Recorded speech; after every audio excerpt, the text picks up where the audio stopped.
Une nouvelle journée s'avance pour les concurrents du Dakar et comme à l'accoutumée, dès l'aube, les premiers à s'élancer sont les motards.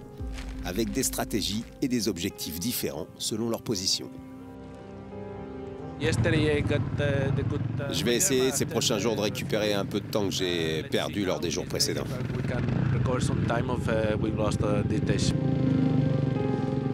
Joan Barreda attendait manifestement avec impatience cette journée, une étape semi-marathon, 733 km au total, 438 de spécial et 2 heures seulement attribuées aux mécaniciens à l'arrivée, avant que les véhicules rejoignent le bivouac et le parc fermé.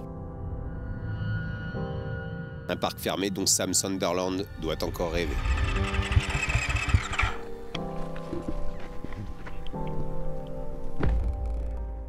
Qu'est-ce qui s'est passé? J'en suis pas vraiment sûr pour le moment. Ça sent mauvais. Hein. Le moteur? Non, j'en suis pas vraiment sûr, mais...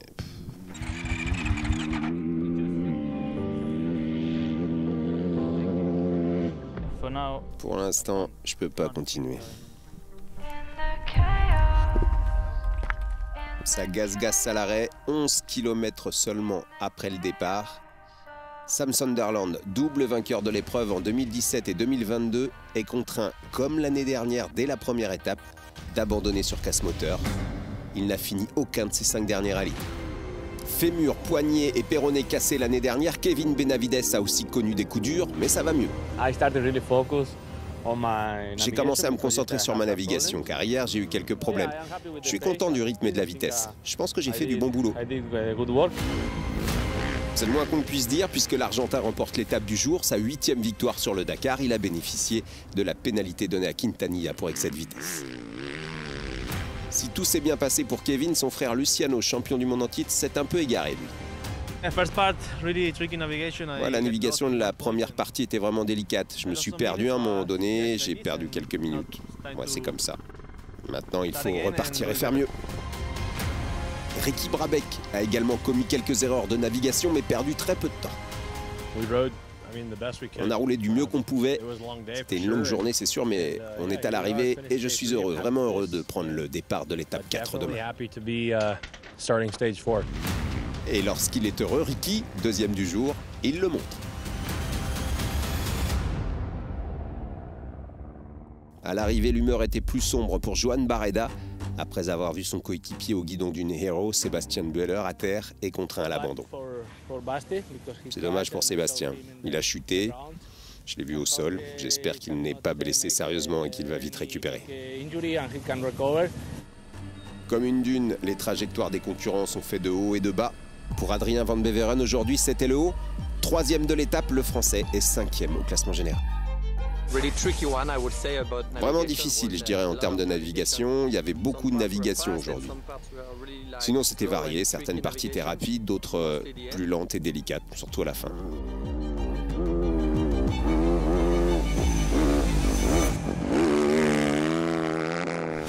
Au classement, Ross Branch et sa Hero 5e aujourd'hui tiennent toujours tête à une meute de 4 Honda à sa poursuite. Kevin Benavides sur KTM est 6e.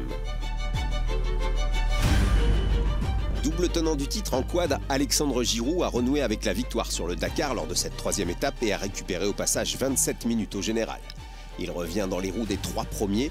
Dans cet ordre, Juraj Varga qui s'est emparé de la tête, Manuel Andujar et Marcelo Medeiros.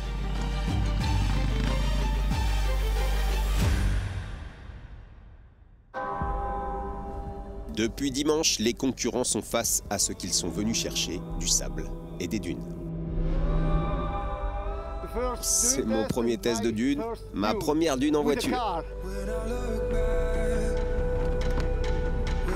Ces dunes font toute l'attractivité du Dakar, toute sa difficulté aussi. Je ne pouvais pas vraiment évaluer ma vitesse, enfin, je veux dire, je ne pouvais pas voir au-delà de ça, alors j'ai juste ralenti un peu en haut. Voilà, c'est que le début des dunes, hein. Nous sommes déjà coincés, c'est pas si bien. Les dunes de sable ne forment qu'une partie du désert d'Arabie Saoudite, où il y a par ailleurs toujours possibilité de trouver un peu d'aide. Lorsque vous venez dans un autre pays, vous demandez aux locaux, bien sûr. C'était notre première dune.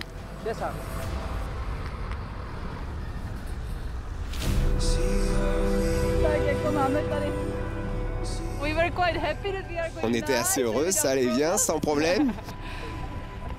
C'est ça le Dakar. Pas de puissance. Nous avons besoin d'un chameau. Ouais, nous avons besoin de chameau. Les Tchèques Barbara Olika et Lucie Ngova font leur début en 2 chevaux. Un joli spectacle, mais la puissance de 2 chameaux aurait peut-être été plus appropriée ici. Pour Nasser Al-Attiyah et les autres favoris, les dunes sont rarement un problème. Eux, ce qu'ils n'aiment pas, ce sont les portions de cailloux. Comme celle qui terminait la spéciale et dans laquelle le pilote qatarien a éclaté un pneu. Sur la jante, il finit malgré tout 4e de l'étape.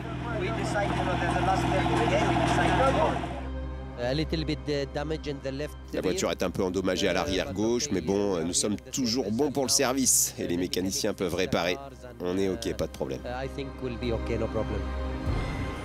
Moins de problèmes que Sébastien Loeb, en tout cas, encore victime de crevaisons à répétition aujourd'hui. Bon, c'était une journée compliquée, nous avons eu 3 crevaisons. Mais nous avons terminé l'étape, on a perdu 25 minutes, ça pourrait être pire, on verra bien. Si cela aurait pu être pire pour Sébastien Loeb, rien n'aurait pu aller mieux pour Lucas Moraes, vainqueur du jour, premier Brésilien à gagner une étape du Dakar en auto. Je suis très heureux. Et je dédie ce bon résultat à ma fille. Elle a eu des problèmes de santé, a été hospitalisée, mais maintenant elle va bien. La semaine passée a été difficile, mais tout va bien. Lucas Moraes dans ses œuvres, 3e du général l'an passé et meilleur débutant, il est à nouveau un sérieux candidat à la victoire finale.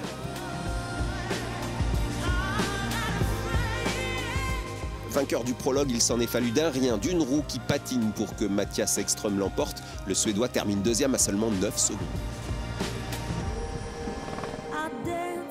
Belle journée également pour Yazid Al-Raji, le Saoudien 3e de l'étape, il prend la tête du général. Ce n'était pas une étape facile, sans roue de secours, mais tout est sous contrôle. Yazid Al-Raji en tête du Dakar pour la première fois. Cela pourrait lui donner des ailes. Carlos Sainz est à 29 secondes, Ekström 3e à 8 minutes. Performance exceptionnelle du Français Mathieu Serradori, pilote privé qui pointe à la 5e place du général au volant d'un prototype à 2 roues motrices. Dans la catégorie Challenger, fin de l'hégémonie des Goxal. Eric visait une 4e victoire d'affilée. Ça s'est joué à 1 minute, mais il a dû laisser la victoire du jour à Mitchell Guthrie.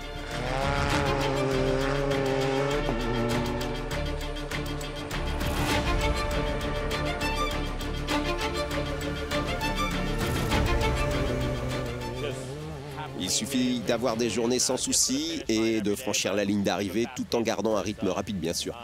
Il y a encore beaucoup de chemin à parcourir, mais c'est bien d'avoir une victoire d'étape à notre actif. Et comme ce n'était pas le jour des Goxal, Michal a perdu 1h40 sur problème mécanique et tout espoir de podium. Eric est toujours en tête. En T4, João Ferreira et Felipe Palmeiro ont longtemps cru décrocher la victoire d'étape. Mais le soleil s'était principalement levé pour les locaux aujourd'hui. Dans les traces d'Al-Raji, Yassir Seaidan a remporté sa toute première victoire sur le Dakar.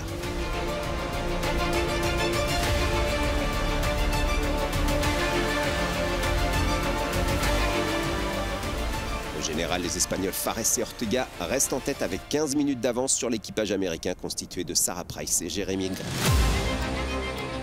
Comme Goskal en Challenger, Janus Van Kasteren a également échoué dans la quête d'un 4e succès de rang. L'étape camion a été remportée par Alessio Preis, plus régulier aujourd'hui, le Tchèque, et son Praga gagne avec 4 minutes 30 d'avance sur Macic, un peu plus de 16 minutes sur Van Kasteren. Il prend du même coup la tête du classement général.